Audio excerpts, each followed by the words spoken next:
तो सबसे पहला सवाल आपसे ये है कि जो मैं इतनी देर से कॉन्टिंजेंसी आर्ग्यूमेंट आपको बता रहा था, ये अकल से ही बता रहा था हजरत, आप ये बताएं कि आप इन्फिनिट रिग्रेस ऑफ कॉजेस को पॉसिबल मानते हैं या नेसेसरी बीइंग के एग्जिस्टेंस को सही समझते हैं, क्योंकि दो ही ऑप्शन हो सकता है, आप ये बताएं।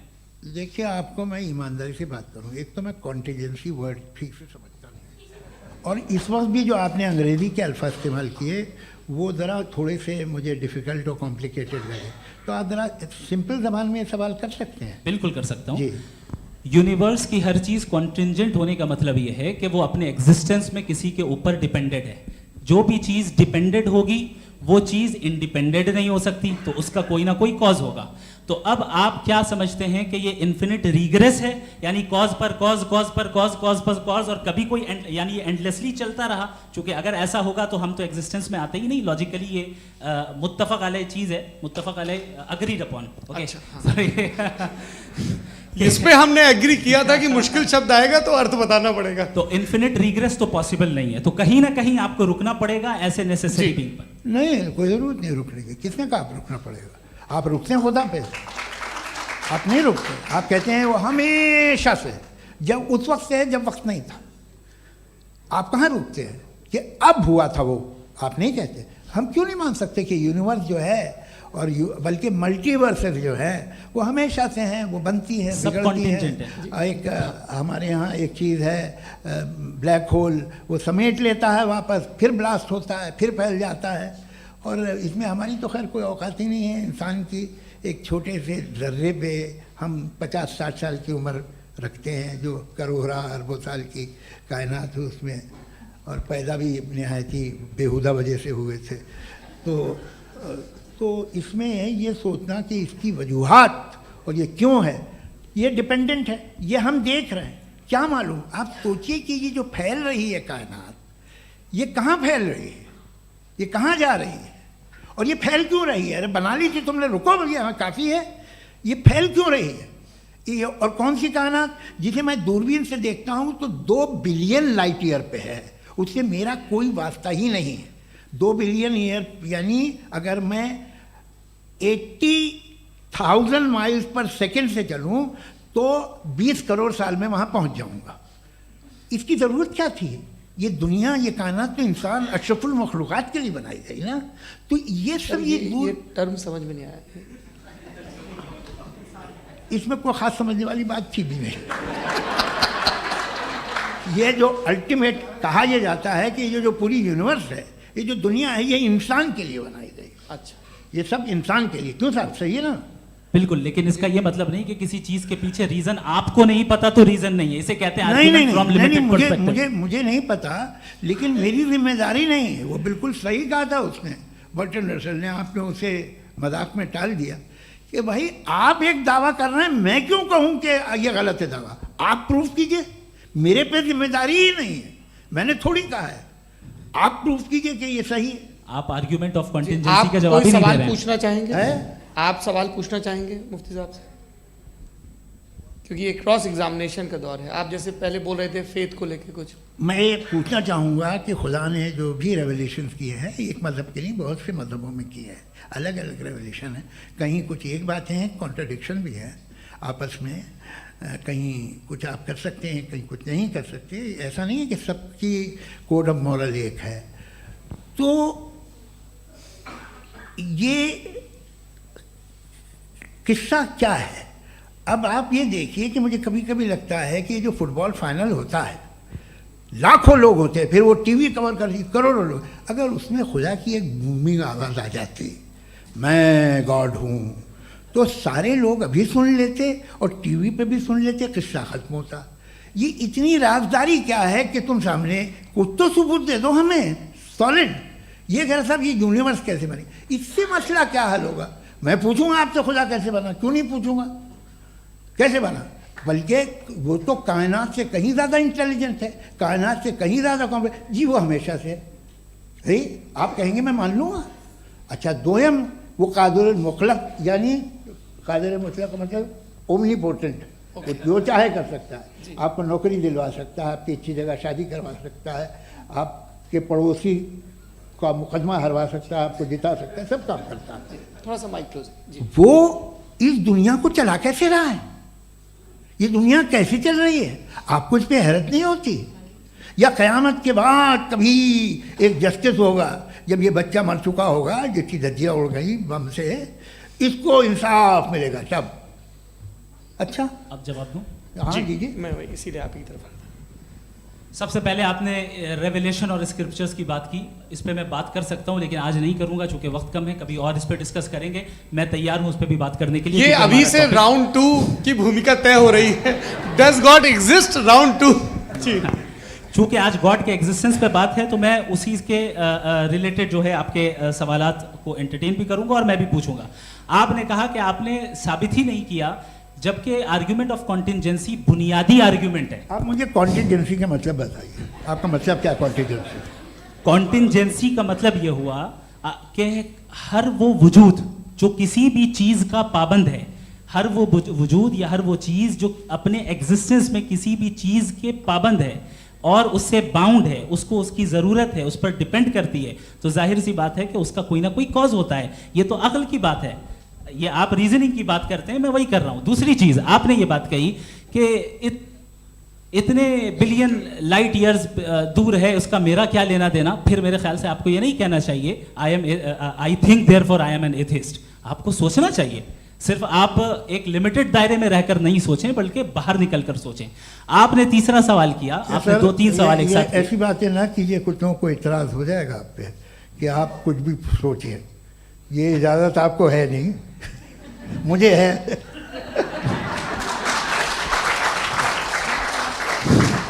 जी, आपने प्रॉब्लम ऑफ इविल के ताल्लुक से सवाल किया और बार बार आप एक लफ्ज रिपीट कर रहे हैं कि ओमनीपोटेंट गॉड है, ऑल पावरफुल गॉड है।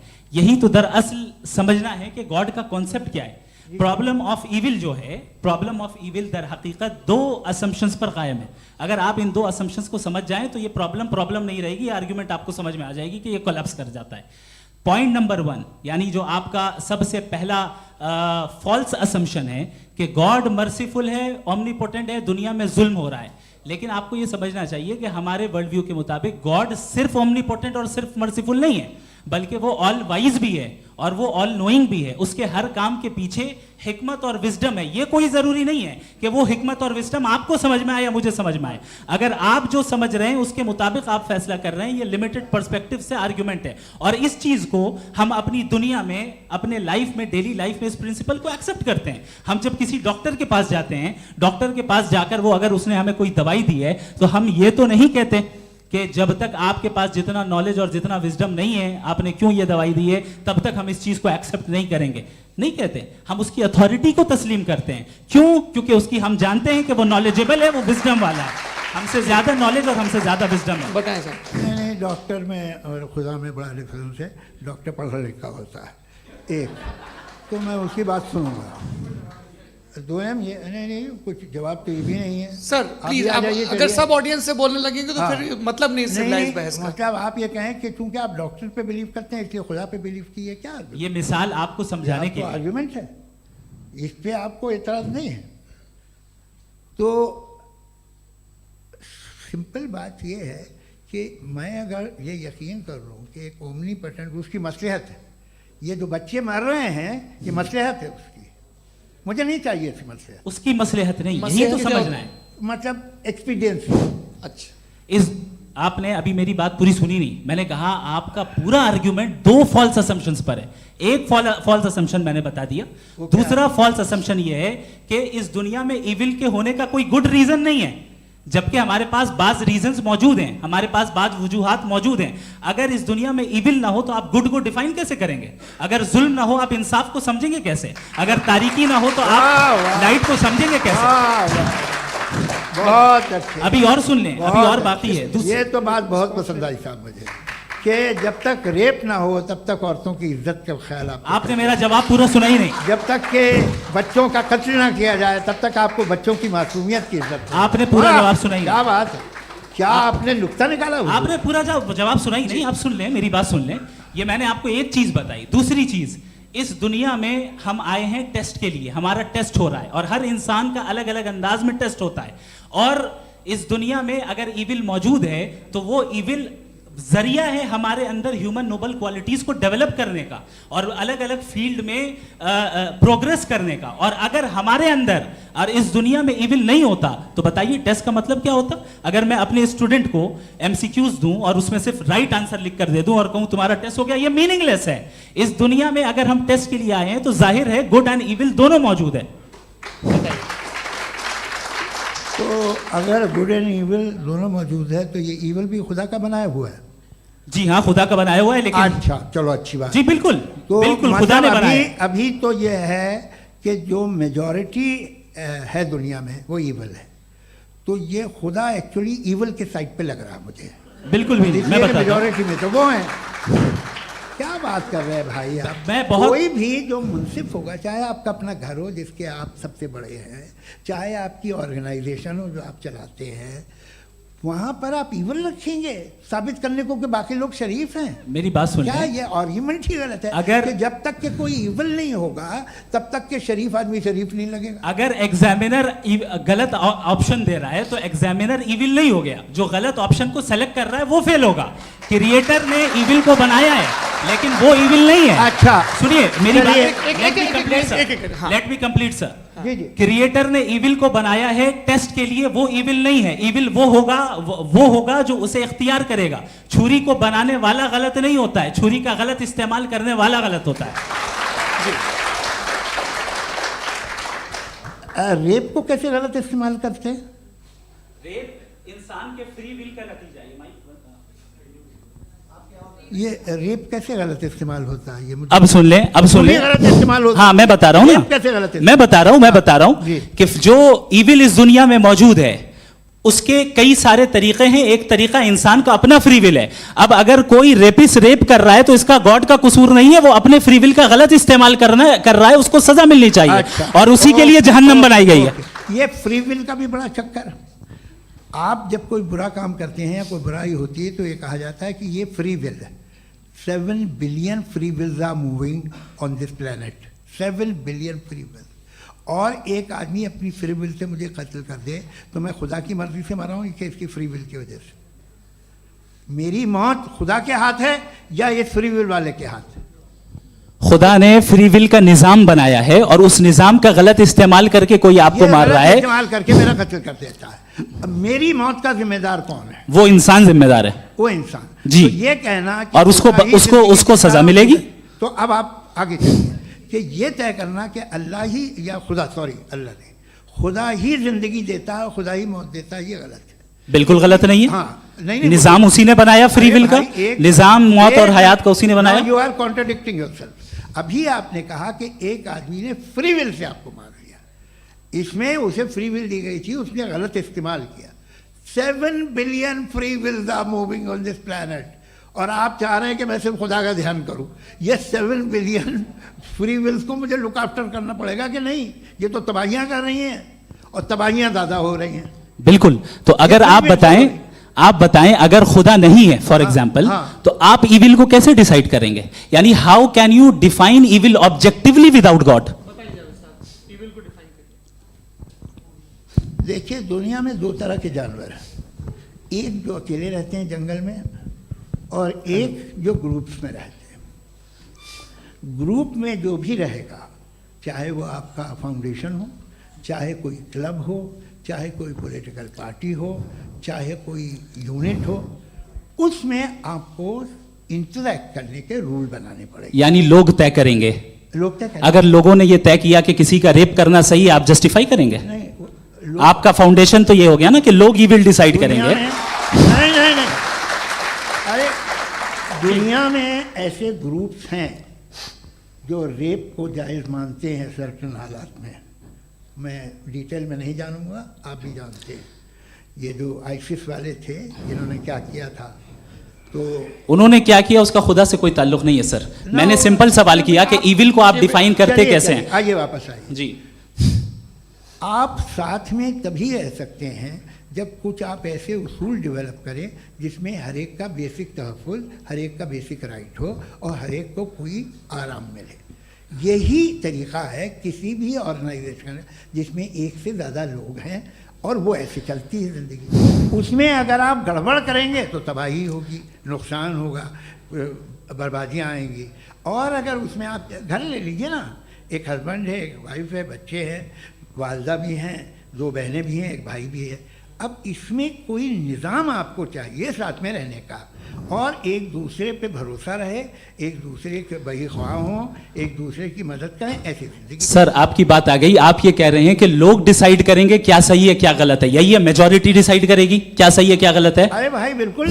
मेजॉरिटी अगर ये कहे कि नाजी जर्मनी के साथ जिस तरह मेजॉरिटी थी कि जेनोसाइड करना सही है, आप जस्टिफाई करेंगे? उस वक्त आपका ये सवाल सिर्फ उसके बाद क्लोजिंग। हाँ, उस वक्त प्लेनेट पे जो लोग थे, हाँ। उनमें कितने लोग हिटलर को सही समझते? अच्छा, प्लेनेट की मेजॉरिटी तय करेगी सोसाइटी की नहीं, प्लेनेट की मेजॉरिटी गॉड के एग्जिस्टेंस को सही मानती है, आप क्यों नहीं मानते? ये हेलो ये क्रॉस क्वेश्चन का राउंड यहाँ पर समाप्त होता है। और ये बड़ा अच्छा है कि इस तरह से फ्रेगमेंट कर दिया गया है ताकि जो मरकरी ऊपर जा रहा है नीचे जवाब दे दूं जी। प्लेनेट की ज़्यादातर मेजॉरिटी कुछ दूसरे मजहबों के खुदा को मानती है।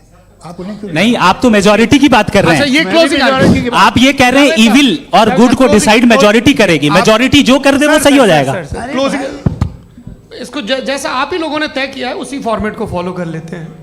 हाँ भाई, मैंने तो भले लोगों पे एतबार किया और तब मॉडरेशन तय किया।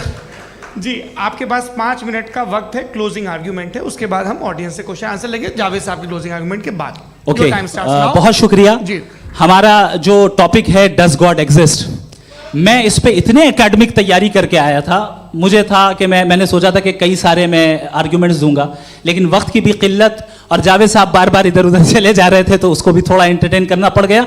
डज गॉड एग्जिस्ट पे मैं एक ही आर्ग्यूमेंट दे पाया, आर्ग्यूमेंट्स बहुत हैं और डेफिनेटिव आर्ग्यूमेंट्स हैं, और मेरे आर्ग्यूमेंट को किसी एक राउंड में भी इन्होंने एंटरटेन नहीं किया और रेफ्यूट नहीं किया, एक राउंड में भी नहीं, एक राउंड में भी नहीं। कौन सा? और ना ही अभी आपका क्लोजिंग आर्ग्यूमेंट आएगा नहीं, वो उसमें। बता देना। Argument of contingency sir. अरे मैं आपसे कई बार कह चुका हूँ कंटीजेंसी का मतलब अब क्या मैं है? कैसे समझाऊं Please, आपको? आपस में हाँ, आप और please, कितने please, आसानी से समझाऊं मैं, मुझे तो नहीं समझ में आ रहा है। बस आप अपनी आर्ग्यूमेंट ऑफ कंटीजेंसी उर्दू में बोल सकते हैं।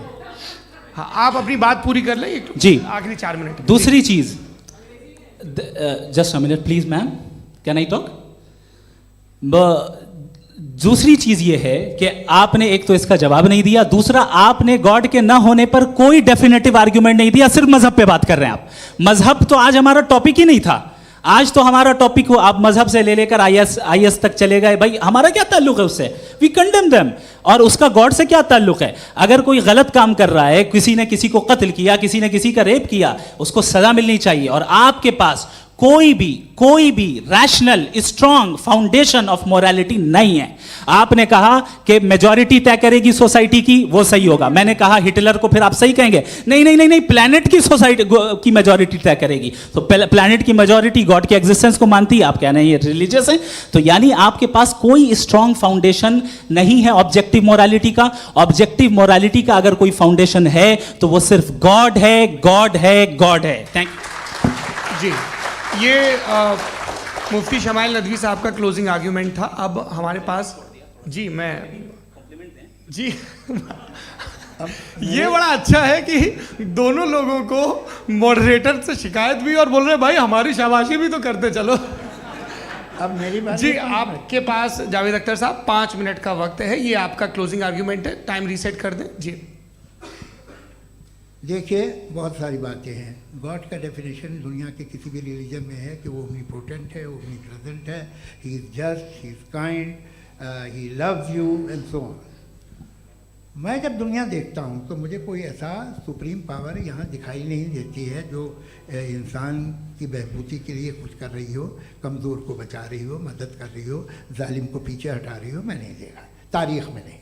एक तो अगर है और ये देख रहा है तमाशा, तो उसका होना न होना बराबर है। दोयम ये कि ये जो है, जब आप ये कहते हैं कि कायनात जिसकी कंटीजेंसी है, मैं देखिए वो लफ्ज़ इस्तेमाल किया मैं, तो ये कैसे हो सकती है भाई? और फ़ौरन आप सरेंडर कर देते हैं कि जाहिर है कि इसका बनाने वाला तो इससे 10,000 गुना ज़्यादा कॉम्प्लिकेटेड होगा। उस पर आपके होने पे कोई इतराज़ नहीं है।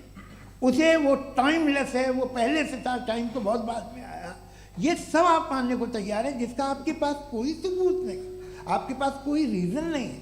आपकी तारीख क्या है मज़हबों की, बिलीफ की, जो खुदाओं का बिलीफ है, ये कॉन्स्टेंटली गलत साबित होता रहा है। मतलब आप कहें कि अरिस्टोटल के ज़माने में तो सब जाहिल थे, वो भी इतने ही यकीन से खुदा पे यकीन रखते थे, जो अब नहीं रहा, ये भी नहीं रहेगा, आप लिख लीजिए। और इसके आसार आपको दुनिया में दिखाई देना शुरू हो चुके हैं। ये बहस क्या आज से 100 साल पहले इस तरह हो सकती थी? यहाँ तक तो आपको हम ले आए हैं। तो सर अरे इनको मदद की ज़रूरत नहीं भाई, ये सेल्फ सफिशिएंट आदमी है, आप क्यों इनकी मदद कर रहे हैं? Sir please.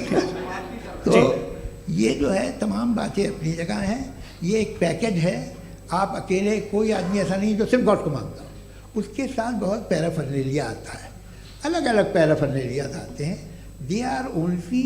They have always created chaos in the society. मैं तो आपको सीधा ऑफर देता हूँ कि दुनिया में 10 इम्पॉर्टेंट बिलीव्स हैं, आप एक मानते हैं, 9 नहीं मानते, 9 में आप एथीस्ट हैं, 9 को आप बिल्कुल रीजनेबली मेरी तरह देखते हैं। तो 90 मजहबी आदमी भी 90% एथीस्ट है, वो दूसरे खुदा नहीं मानता, एक खुदा मानता है अपना वाला, बाकियों को कहता है गलत है। अगर आप मानना ही बंद कर दे तो आपका 10% चांस है कि आप सही हैं और 90% चांस है कि आप गलत हैं। मेरा मशवरा है, आप मानना छोड़ दिए तो 50% चांस होगा कि आप सही हैं और 50% चांस होगा, 40% आप गेन करेंगे बाय बिकमिंग एन एथीस्ट।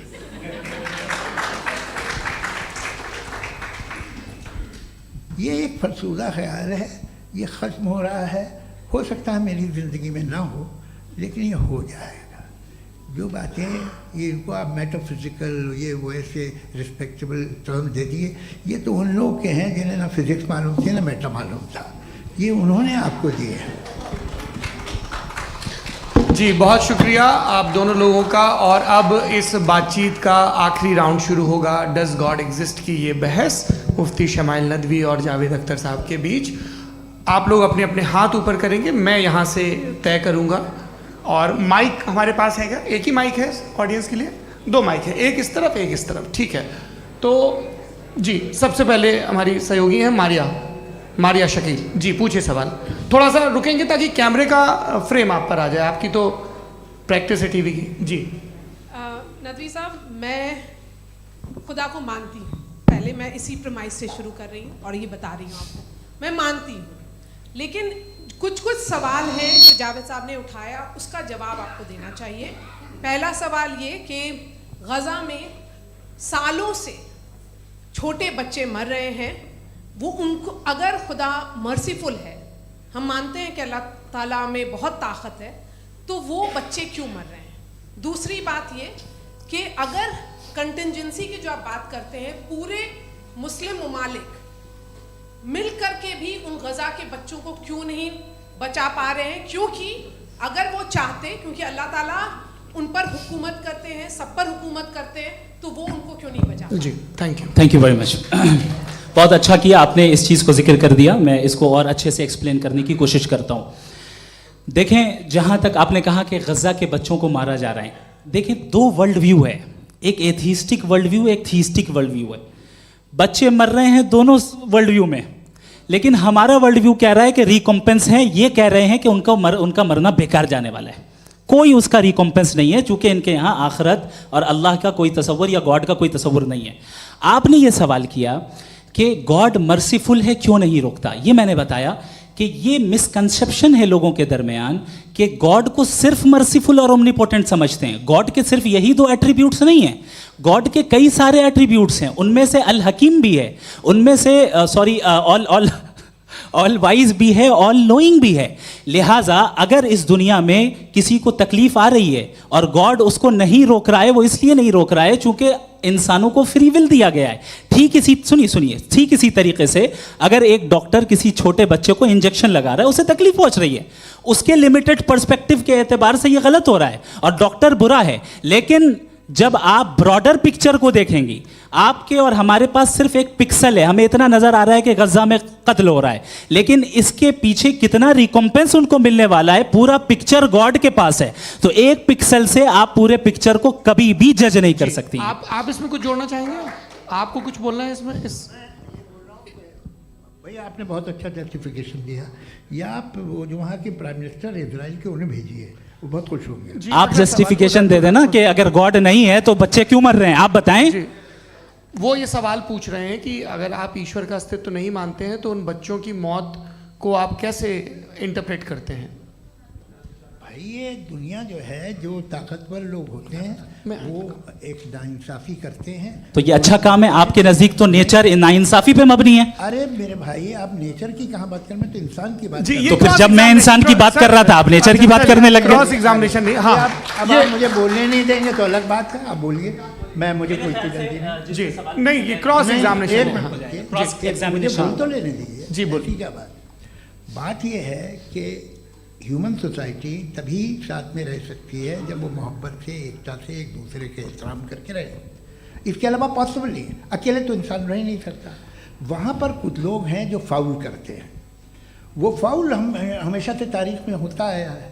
आज ये हो रहा है, जो हो रहा है बहुत बुरा हो रहा है, बहुत जालिमाना है, बहुत जाबराना है।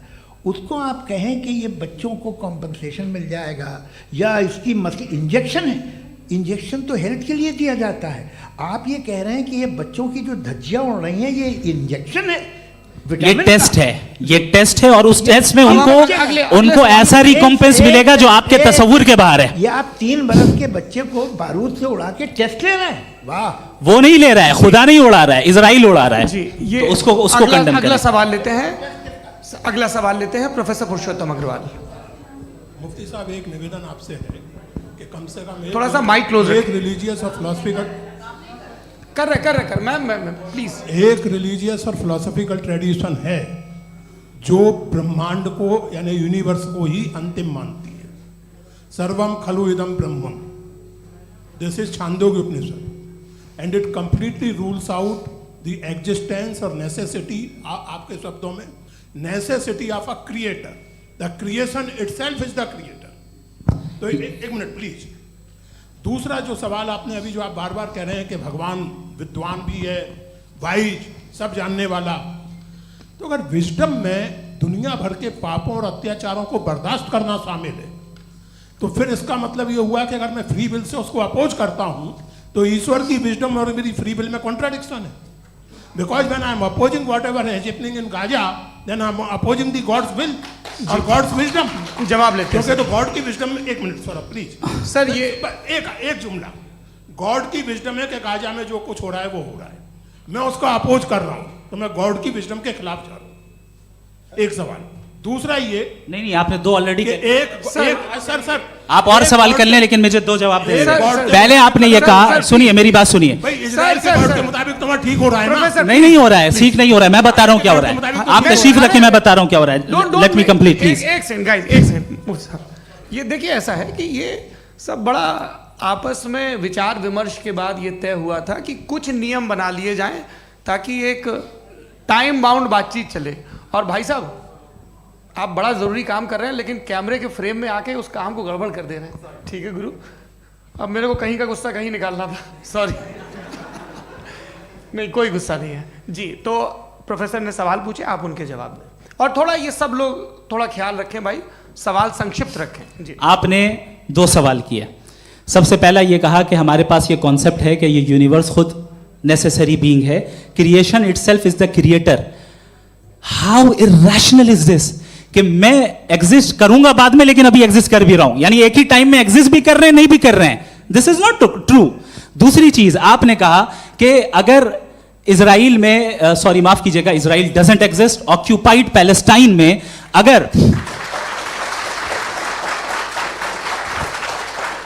अगर ऑक्यूपाइड पैलेस्टाइन में बच्चों को मारा जा रहा है फ्री विल की वजह से और गॉड नहीं रोक रहा, ये कॉन्ट्रडिक्शन है। ये बताइए कि एक एग्जाम में एक बच्चा गलत आंसर लिख रहा है, सुनिए, एग्जामिनर चाहे तो रोक सकता है, क्यों नहीं रोक रहा है?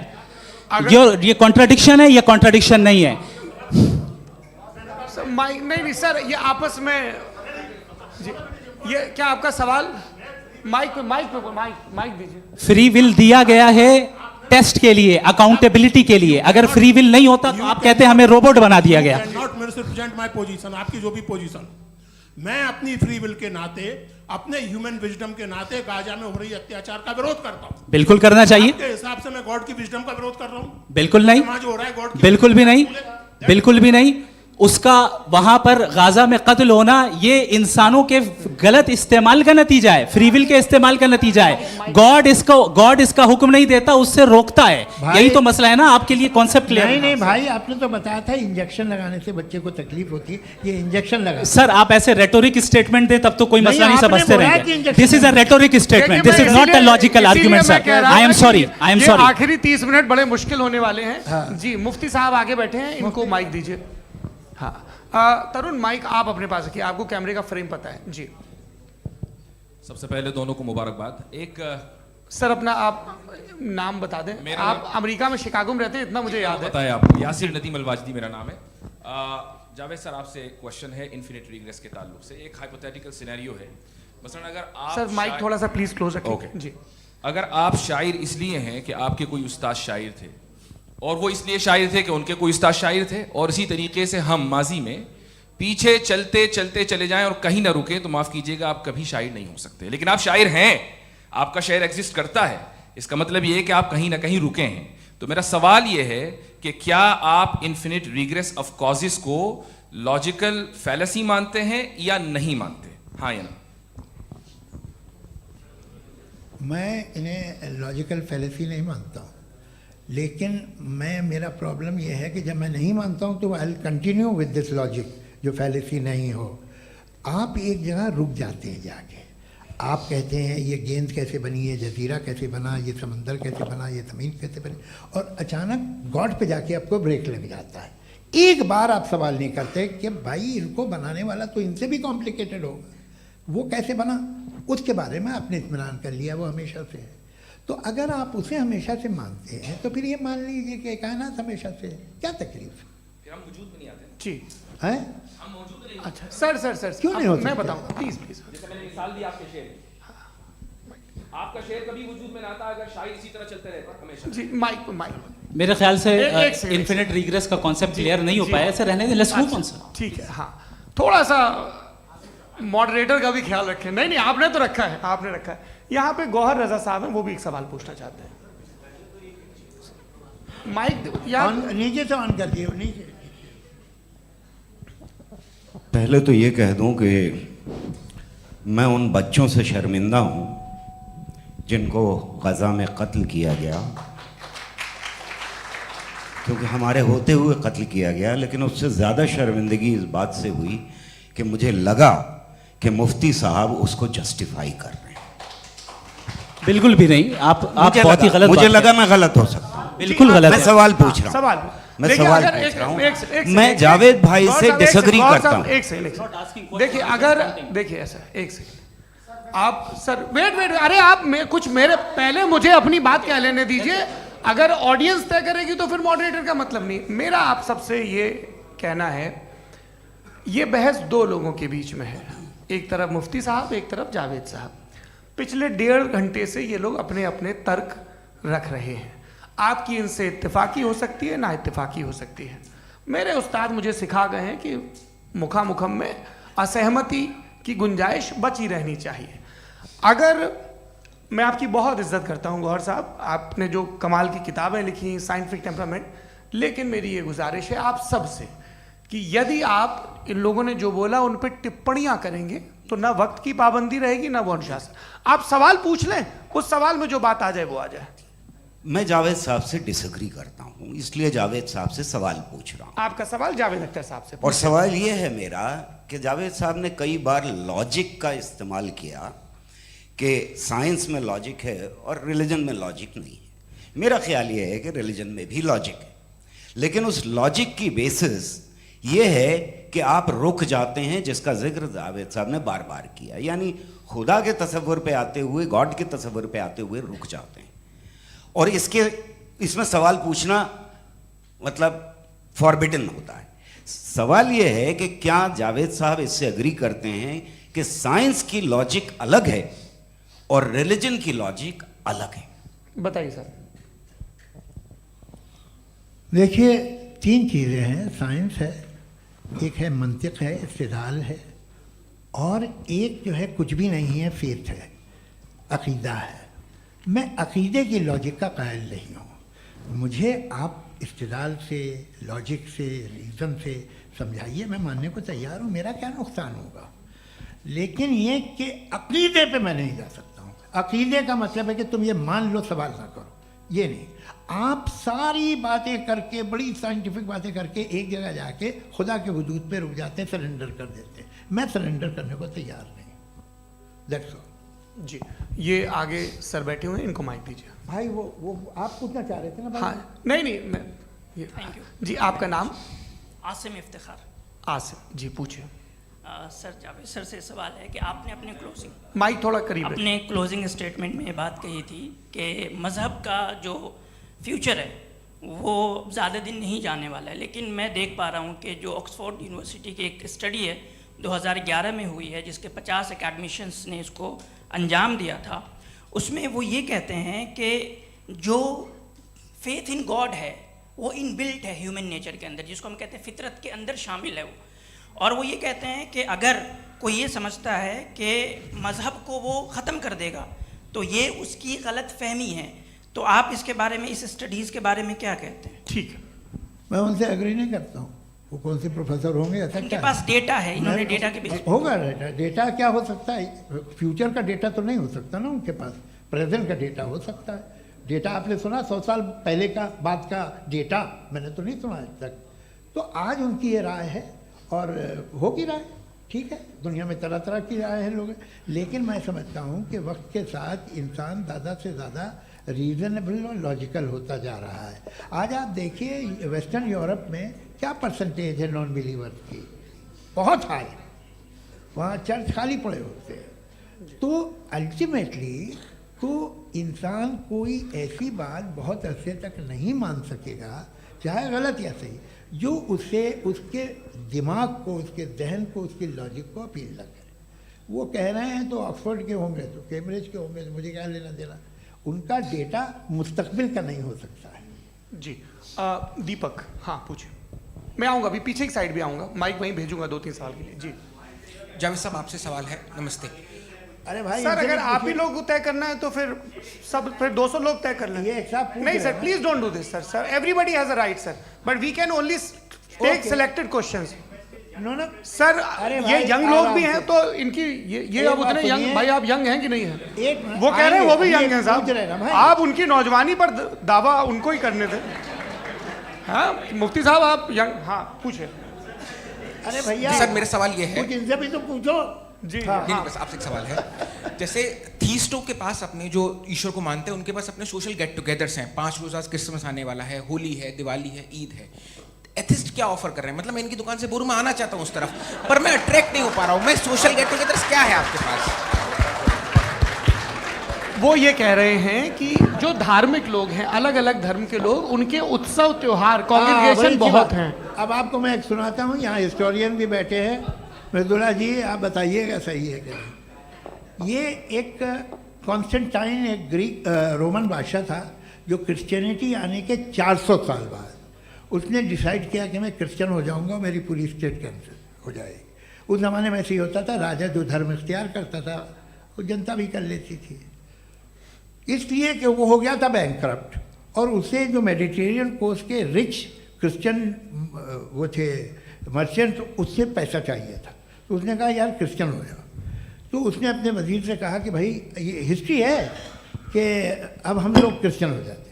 पहले सर हो जाएंगे, कोई प्रॉब्लम नहीं है, लेकिन एक प्रॉब्लम ये है कि 17 दिसंबर से 25 दिसंबर तक जो पेगन फेस्टिवल होता, जो पेगन जो फेस्टिवल होता है वो बंद हो जाएगा, इसलिए कि हम क्रिश्चियन हो गए तो होगा नहीं।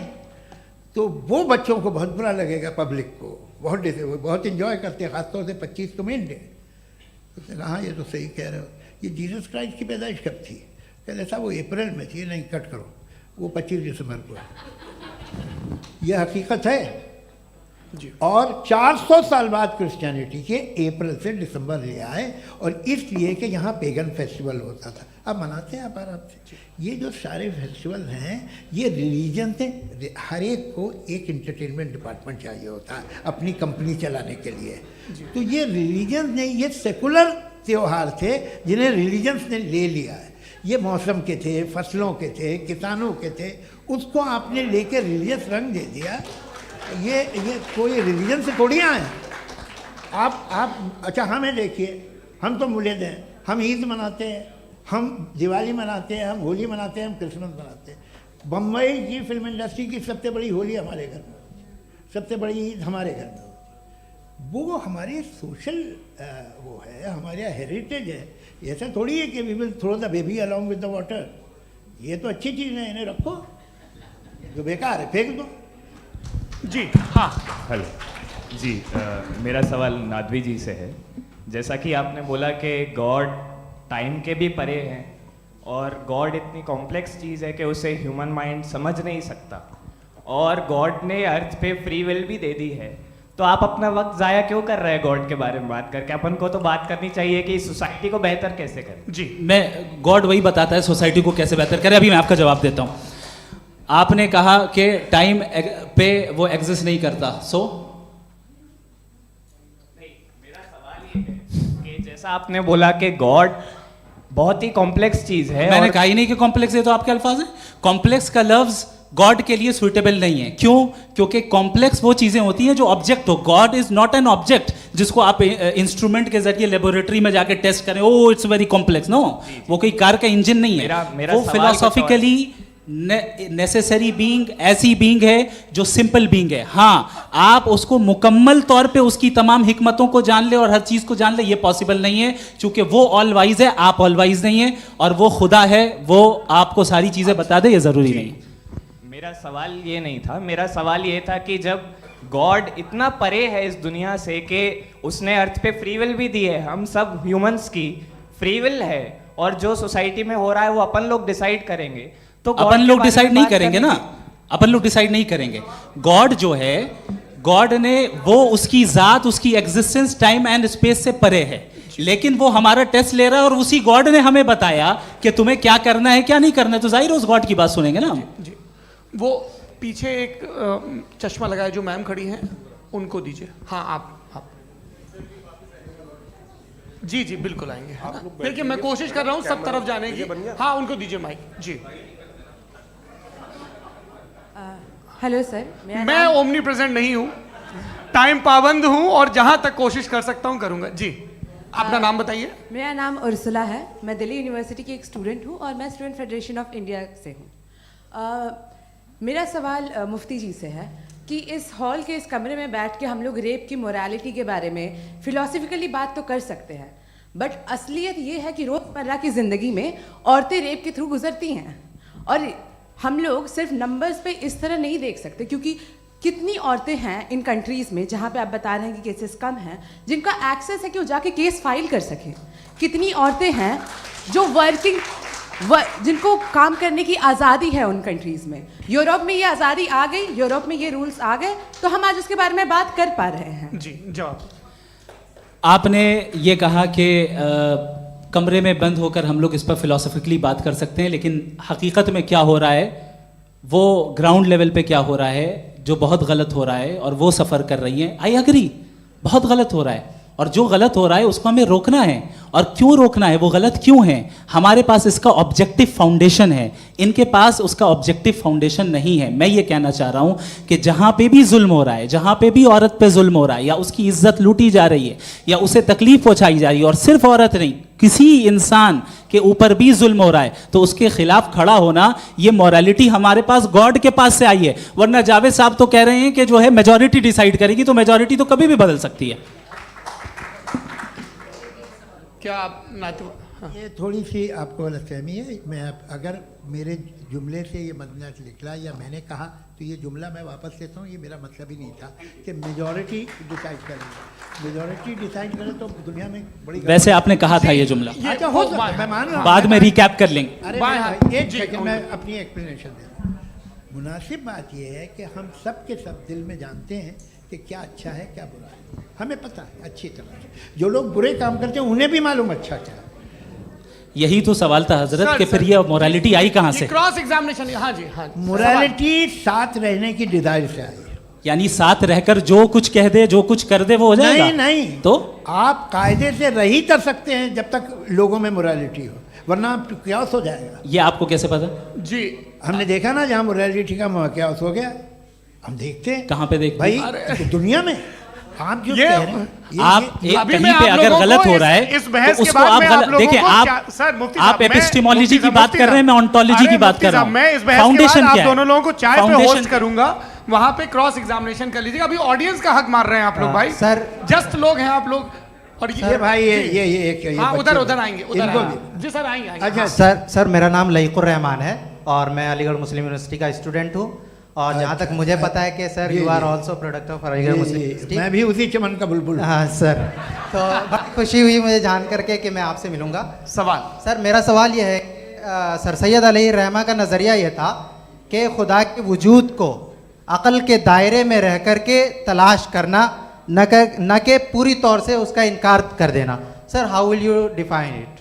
नहीं तो ये तो आप इन्हें बताइए। ये सर, अकल सवाल से रह आपसे। के खुदा का वजूद साबित कर रहे हैं। तो सर आपने सैयद इनकार ने किया। कर रखा है, इस वजह से मेरा क्वेश्चन उन्होंने आपसे। यही सर से एक सेकंड, सर सैयद ने यही कहा ना कि अकल से आप खुदा के वजूद को साबित नहीं कर सकते, यही कहा ना भाई। वो उन्होंने कहा कर सकते हैं और वो कर दिया गया आज। वो फोन दो। तलाश करना या साबित करना अकल से अकल से नहीं सर हो सर अरे सवाल तो सुन लीजिए जी। अकल से नहीं हो सकता है, यही कहा ना आपने। अकल से हो सकता है। अरे वो यही कह रहे हैं भाई, आप बता रहे हो सकता है, वो तो कुछ और।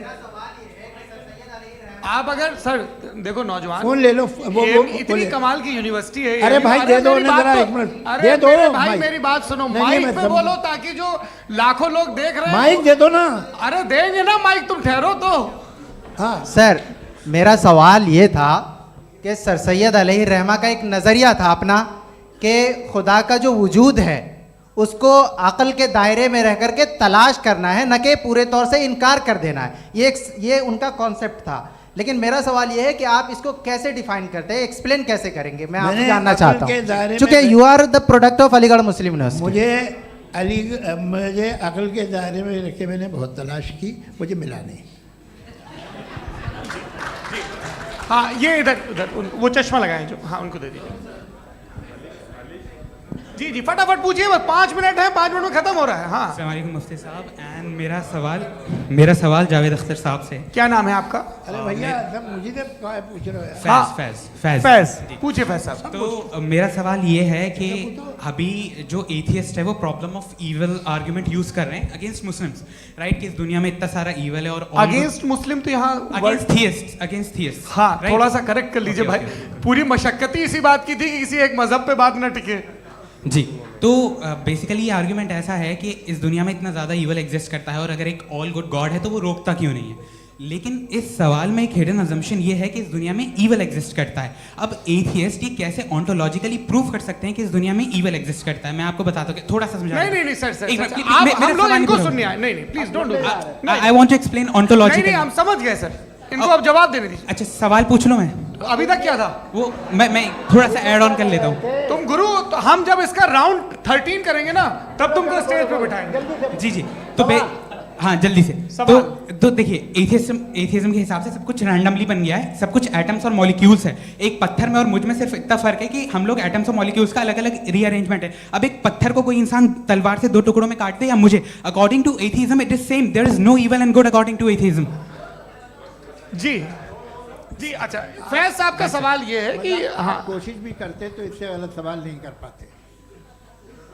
एक लाइफ फॉर्म है और लाइफ फॉर्म में फीलिंग्स हैं, मतलब लाइफ फॉर्म सुनता है, देखता है, टेस्ट कर सकता है, फील कर सकता है। तो उसकी जो ये जो क्वालिटी इस बबल में आ गई हैं वो जानवर में भी है, इंसान में भी है। तो जाहिर है कि उसे कोई तकलीफ पहुंचेगी, तो चूंकि उसके पास वो सेंसिटिविटी है तो मैं करेगा। पत्थर में वो सेंसिटिविटी नहीं है। तो ये क्या सवाल हुआ कि अगर पत्थर को काटा तो पत्थर को तकलीफ नहीं होती, तो आपको काटे तो आपको क्यों तकलीफ हो? बैठ जाइए। जी हाँ अगला सवाल। हाँ पूछिए। जी जावेद अख्तर साहब, अरे भैया, सब आप लोग मुफ्ती साहब को छोड़ रहे हैं, तो मेरे ही पीछे पड़े हैं क्या? फिर चलो बोलो भाई। You asked how God can exist when children die in Gaza. हाँ? You asked how God can exist when children die in Gaza, and you also mentioned the rise of atheism in Europe. But the same events also are leading many atheists and non-believers to turn towards faith. How do you interpret this contradiction, where suffering pushes some away from God, yet brings others closer to belief? देखिए, आपको एक बात बताऊं, दुनिया perfect तो कहीं भी नहीं है, हर जगह कुछ खामियां हैं। बेटा एक मिनट, मैं आप ही को कहेंगे, देखो वो तो कुछ खामियां, कमज़ोरियां, खराबियां सब जगह है। लेकिन अगर देखोगे ईमानदारी से कि दुनिया सबसे ज़्यादा महज़ब कहाँ है, एक आम शहरी को कहाँ हुकूक हासिल हैं, वो बोल सकता है, अपनी मर्ज़ी से काम कर सकता है, अपनी मर्ज़ी से राय दे सकता है, हुकूमत के ख़िलाफ़ बोल सकता है, बरसरे इक़्तिदार लोगों के बारे में बोल सकता है, सरमायादारों के ख़िलाफ़ बोल सकता है। तो आपको ये स्कैंडिनेवियन कंट्रीज़ में मिलेगा, वेस्टर्न यूरोप में मिलेगा। मैं नहीं कह रहा वो परफेक्ट है, बिल्कुल नहीं, वहाँ बहुत ख़राबियाँ भी हैं, परफेक्ट तो कोई। लेकिन जिन जिन मुल्कों में, लैटिन अमेरिका देखो, गल्फ़ देखो, वहाँ पर आपको ये ज़रूर है कि रेप नहीं होते होंगे। रेप की ज़रूरत क्या है भाई? उसको तो ख़रीद लो, घर में रखो, सड़क पर रेप करने की क्या ज़रूरत है? मगर सुनिए सुनिए सुनिए, मगर हकीकत ये है कि वहाँ शख्सी आज़ादी राय देने की, बोलने की नहीं है। जी, ये एक आखिरी सवाल मुफ्ती साहब से। हाँ मैम, इनको माइक दीजिए। शुक्रिया। मेरा नाम मनीषा है, मैं हरियाणा से आई हूँ। मैं मुफ्ती साहब से एक बात पूछना चाहती हूँ। आप बार बार जावेद साहब को कॉन्ट्राडिक्ट तो कर रहे हैं कि आपने ये कहा, लेकिन आप भी अजम्पशंस के बेसिस पे बात कर रहे हैं। आपने खुदा के होने का कौन सा प्रूफ पेश किया है, खुदा की एग्जिस्टेंस का? अब इस सवाल को अलग रहने दीजिए, कौन एथीस्ट है कौन नहीं है। और दूसरी बात जो आपने एक छोटी सी कही थी कि ये फ्री विल का इस्तेमाल करता है इंसान अपनी, लेकिन इस फ्री विल का इस्तेमाल में मतलब खुदा ने ये दे दी सबको ये इजाज़त कि वो कितना घिनौनापन और कितने ज़्यादा ख़राब से ख़राब तरीके इस्तेमाल कर सकते हैं। जवाब सुनते जी। आप फ्री विल को मानती है ना, या अब कहती है कि फ्री विल नहीं है ना? मानती है ना? तो अब आपके पास इसका कोई एक्सप्लेनेशन नहीं है कि अगर एक इंसान उस फ्री विल का इस्तेमाल करके गलत काम कर रहा है और बच के अच्छी ज़िंदगी गुजार के निकल जा रहा है, उसका कोई रिकम्पेंस नहीं है। हमारे वर्ल्ड व्यू में जो इंसान गलत काम कर रहा है उसको भी रिकम्पेंस यानी उसका बुरा बदला मिलना है, और जो सही काम कर रहा है उसको सही बदला मिलना है। लिहाजा जो फ्री विल है वो इस तरीके से है कि एक लिमिटेड टाइम तक खुदा ने मोहलत दी है। ऐसा नहीं कि छूट दे दी, जो करना है करते रहो हमेशा। वक्त आएगा जब एग्जाम का टाइम खत्म होगा तब रिजल्ट आएगा, दौराने एग्जाम जबरदस्ती आपको नहीं बताया जाएगा। अरे भाई एक सेकंड, जी एक सवाल मुफ्ती साहब से मेरा, मुफ्ती साहब से एक सवाल, रुक जाइए, आपसे फोन, आप इसके बाद आपसे यहीं रहेंगे वो। हाँ बोलिए। मैं मुफ्ती साहब एक ही सवाल करता हूँ कि अगर जो हो रहा है फ्री विल से हो रहा है और एक दिन बरोज़ क़यामत इंसाफ होगा मैशर में वगैरह वगैरह, तो दुआ क्यों मांगते हैं लोग? दुआ मांगते हैं इसके मतलब है अभी भी उसने ये डिपार्टमेंट रखा है कि मैं रोज़मर्रा की ज़िंदगी में बिल्कुल बिल्कुल ही कैन।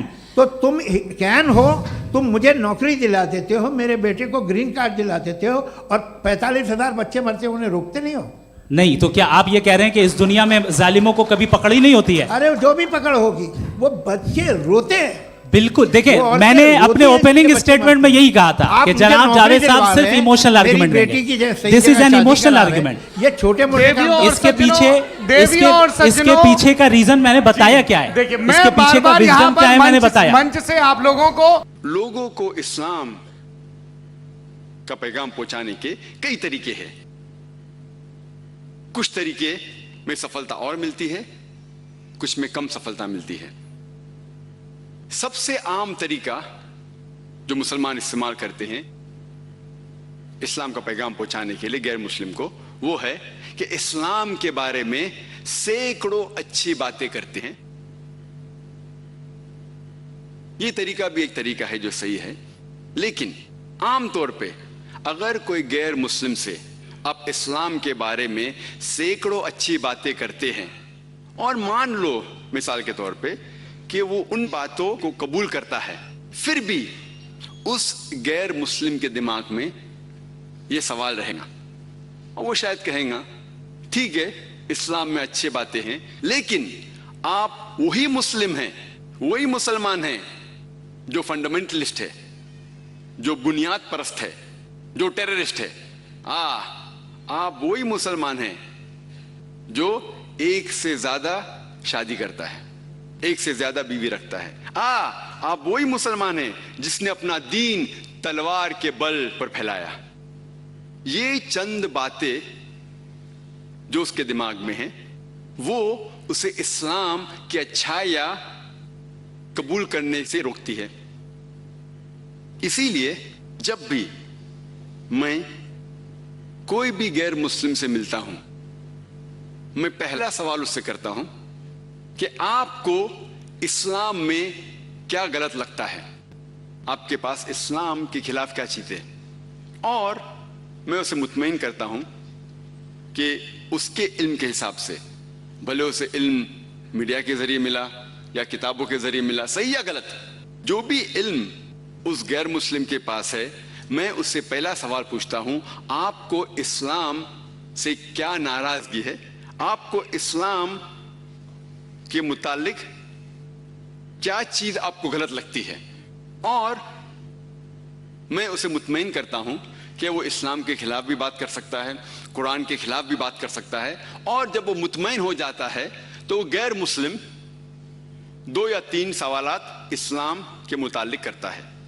और मेरे 10 साल से ज्यादा तजुर्बे में मैं इस नतीजे पे पहुंचा हूं कि लगभग आम गैर मुस्लिम के दिमाग में 20 सवालात इस्लाम के मुतालिक है। और ये सवालात जो हैं, कभी भी आप गैर मुस्लिम से पूछेंगे कि आपको इस्लाम के बारे में क्या नाराजगी है, आपको इस्लाम के बारे में क्या चीज पसंद नहीं है, तो वो 2 या 3 या 4 सवालात करता है। और अल्हम्दुलिल्लाह ये सवालात, ये 20 सवालातों में से ही होता है। 90% ये 3 या 4 सवाल जो करेंगे गैर मुस्लिम, ये 20 सवालात के अंदर से ही होता है।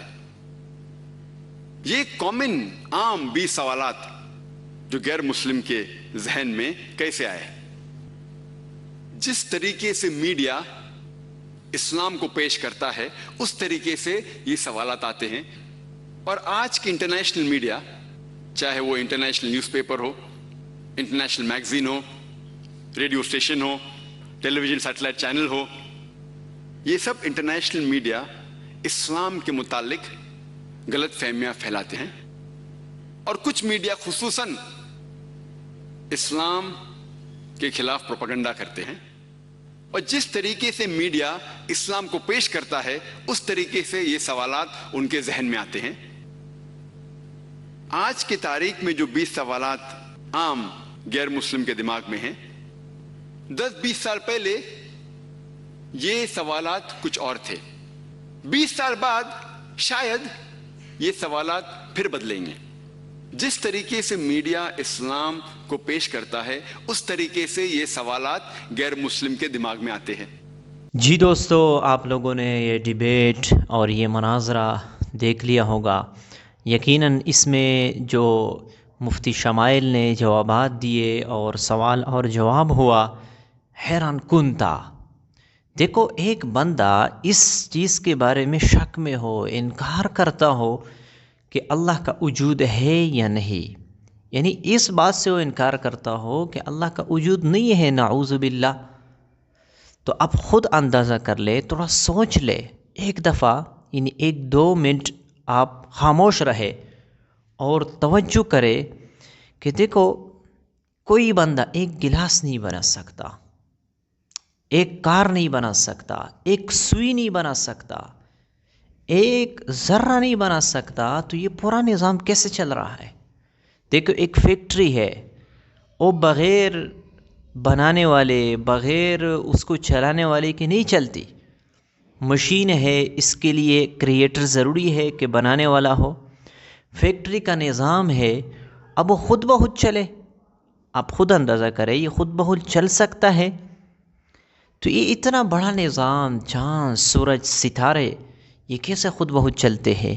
इसके पीछे एक ज़ात है, अल्लाह है, खुदा है उसको चलाने वाला, वो अल्लाह रब्बुल इज़्ज़त है। अब बंदा सोचता है कि देखो, जैसे कि मुफ्ती शमाइल साहब ने भी वो किया कि देखो आप जो है ना अगर सोचे कि यानी इस चीज़ को बनाने वाला कोई है, फिर इसको बनाने वाला कोई है, तो इस तरह आप चलते चलते यानी एक जगह आप रुकेंगे। इस तरह नहीं है कि आप शायर हो तो शायरी आपने किसी से सीखी होगी, फिर उसने किसी से, फिर उसने किसी से, तो एक जगह आप रुकेंगे। इस तरह नहीं है कि तसलसल चलता रहेगा। देखो तो ये जहाँ जो है ये किसने बनाया है? ये अल्लाह रब्बुल इज़्ज़त ने बनाया है। तो जैसे कि आप लोगों ने देख लिया, अजीब से सवालात वो कर रहे थे और मुफ्ती साहब जो जवाबात दे रहे थे यकीनन हैरान कुन थे। जो सवाल उससे पूछता था तो उसका जवाब वो नहीं देता था, और जो यानी वो इतराज़ करता तो ऐसे इतराज़ को उठाता जिसका जो है ना सवाल बनता ही नहीं था। जैसे कि मुफ्ती साहब ने मुख्तलिफ़ किस्म के सवालात दिए। अभी ये वक़्त जो है, वक़्त ये इंसानों के लिए ही दुनिया में है। अल्लाह रब्बुल इज़्ज़त वक़्त से पाक है। अल्लाह रब्बुल इज़्ज़त पहले भी थे, बाद में भी रहेंगे। तो ये जो वक़्त है 1 घंटा 2 घंटे, ये तो हमारे लिए है। अल्लाह रब्बुल इज़्ज़त ये इन तमाम जितनी भी इंसानों के मुताल्लिक़ सिफ़ात है, ठीक है ना, जैसे कि हम देखते हैं अल्लाह रब्बुल इज़्ज़त पाक है सारे नक़ाइस से, सारे ऐसे बातों से जो अल्लाह के साथ, अल्लाह के ज़ात के साथ मुनासिब नहीं है। तो यकीनन अब बंदा ख़ुद सोचे कि ये कैसे लोग हैं दुनिया के अंदर जो अल्लाह के वजूद से मुनकिर है। और आप लोगों ने जो है ना मुनाजरा देख लिया होगा कि मुफ्ती साहब ने कैसे इनके सारे जवाबात को, सारे इनके सवालात को हैरान कुन जवाबात दे दिए। इसके बाद कोई इश्काल बाकी नहीं रहा। और मुफ्ती साहब की जो बातें थी आप लोगों ने देख लिए होंगे कि वो जो जावेद अख्तर था वो सवाल करने पर मजबूर हो गया कि इस बात की आप वजाहत कर ले, या आपने क्या कहा। तो आप ख़ुद अंदाज़ा कर लो। और एक बात यह है कि अगर आपको किसी चीज़ के बारे में इल्म ना हो तो इसका मतलब ये नहीं है कि उस चीज़ का वजूद भी नहीं है।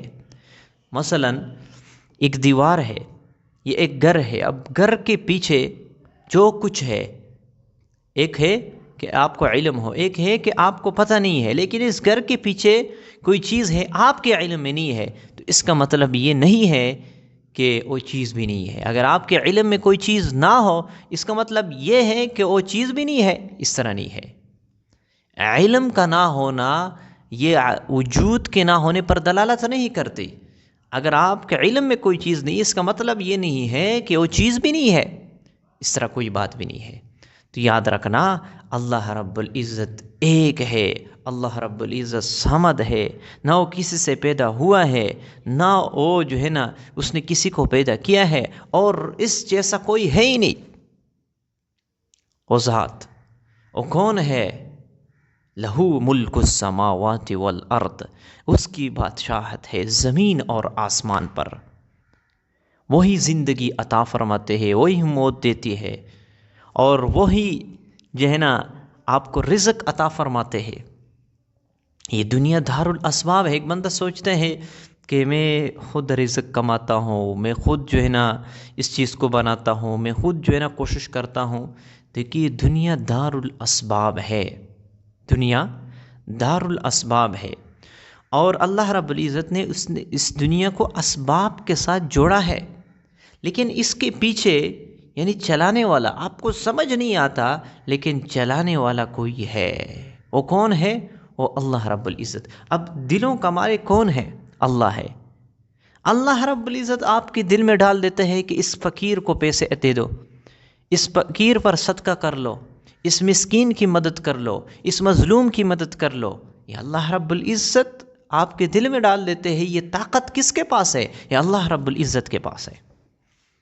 तो कौन मुनकर हो सकता? अब देखो सूरज है, सूरज एक दिन भी बल्कि एक लम्हा भी इसके अंदर कोई तब्दीली नहीं आई है कि अपनी जगह से हट चुकी हो, या इसकी रोशनी में कोई कमी आ चुकी हो, या इसके अंदर ख़राबी आ चुकी हो, या इसके अंदर दरार आ चुका हो, या कोई और मसला बना हुआ हो। इस तरह कोई भी मसला पेश नहीं आया है। ये निज़ाम कौन चलाता है? ये अल्लाह रब्बुल इज़्ज़त चलाता है, अल्लाह चलाता है, अल्लाह चलाता है, अल्लाह चलाता है।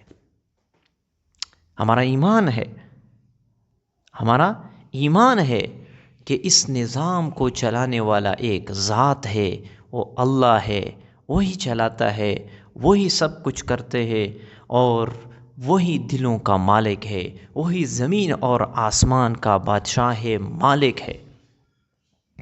तो बस हमारा ईमान है, आमनतु बिल्लाहि, हमने ईमान लाया है किस पर? अल्लाह पर, उसकी किताबों पर, उसकी रसूलों पर। तो ये सब चीज़ें हम मानते हैं, कुरान को मानते हैं। अल्लाह रब्बुल इज़्ज़त ने अंबिया अलैहिस्सलातु वस्सलाम को भेजा है। अल्लाहु अकबर। अल्लाह रब्बुल इज़्ज़त हमारा हिफाजत फरमाए, अल्लाह रब्बुल इज़्ज़त हमें शुकूक और शुबहात से महफूज फरमाए, और अल्लाह रब्बुल इज़्ज़त हमें अल्लाह के साथ हकीकी मोहब्बत नसीब फरमाए, और अल्लाह रब्बुल इज़्ज़त हमें हुज़ूर सल्लल्लाहु अलैहि वसल्लम के तालीमात के मुताबिक ज़िंदगी गुजारने की तौफ़ीक अता फ़रमाए। उम्मीद करता हूँ आप लोगों को ये वीडियो पसंद आ चुकी होगी। मिलते हैं इंशाअल्लाह नेक्स्ट वीडियो में, तब तक के लिए इजाज़त चाहता हूँ। अस्सलामु अलैकुम।